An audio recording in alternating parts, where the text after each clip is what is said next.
అకస్మాత్తుగా పుట్టుకొచ్చినటువంటి సోషల్ మావోయిస్టులు తయారయ్యారు. ఈ సోషల్ మావోయిస్టుల ఆలోచన ధోరణి ఏంటంటే, నిజ జీవితంలో వీళ్ళు నక్సలైట్లతో కలిసి పనిచేశారు, నక్సలిజంలో పనిచేశారు, నక్సలిజం అనుకూల సంస్థల్లోనూ పనిచేశారు. ఆ నక్సలిజం కోసం తమ తమ వృత్తుల ద్వారా వాళ్ళకి పనిచేసి పెట్టారు. ఇప్పుడు అట్లాంటోళ్ళు ఆ నక్సలైట్లు దెబ్బతింటున్న తర్వాత వీళ్ళ బుద్ధి ఇప్పుడు మిగతా సమాజాన్ని పాడు చేయడం మీదన సోషల్ మీడియాని అడ్డం పెట్టుకుని జరుగుతుంది. నేను మొన్న ప్రస్తావించింది అదే. మీకు సిగ్గుందా లేదారా అని చెప్పి.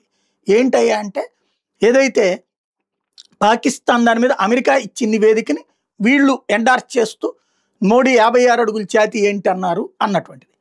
వీళ్ళు అమెరికాని ద్వేషిస్తారు, కానీ అమెరికా భారత్కు వ్యతిరేకంగా నివేదికిస్తే సమర్థిస్తారు. చైనాను గురించి అమెరికా చెప్పేదాన్ని వీళ్ళు అంగీకరించరు, భారత్ గురించి అమెరికా చెప్పేదాన్ని వీళ్ళు అంగీకరిస్తారు. మరి అశుద్ధం తినేవాళ్ళు అనక ఏమంటారు?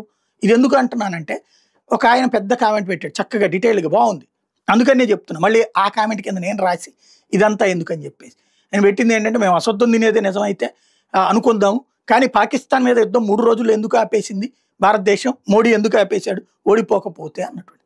అరే పిచ్చ సన్నాసి, భారతదేశము ప్రపంచంలో ఏ దేశాన్ని ఆక్రమించుకోవాలనుకోవట్లేదు. పాకిస్తాన్ని రోజు కొళ్ళబొడిచి అక్కడ ప్రజల్ని చంపాలని భారతదేశం ఎప్పుడు కోరుకోవాలి. ఇందిరాగాంధీ కోరుకోవాలి, మోడీ కోరుకోలేదు, అటల్ బిహారీ వాజ్పేయి కోరుకోలేదు.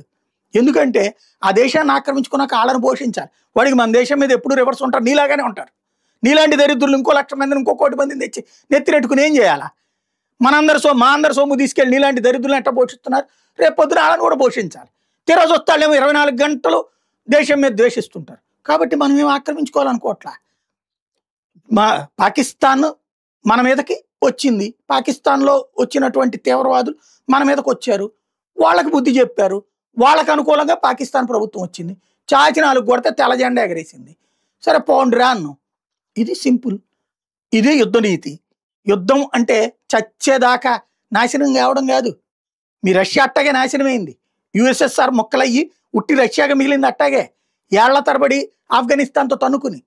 ఇప్పుడు అమెరికా క్యూబాలోనూ, మరి మీ కమ్యూనిస్ట్ దేశాలే కదా, క్యూబాలోనూ ఏది అలాంటి దేశాల మీద యుద్ధంలో అమెరికా ఓడిపోయిందని చెప్తారు. పోనీ క్యూబా ఏమైనా బాగుపడిందా? యుద్ధంలో గెలిచినోడు ఇంటికి వెళ్ళి ఏడుస్తాడు, ఓడినోడు అక్కడే కూర్చుని ఏడుస్తాడు. అట్టని పని చేయదలుచుకోలేదు. ఇది కొంచెం జ్ఞానం ఉంటే తెలుస్తుంది.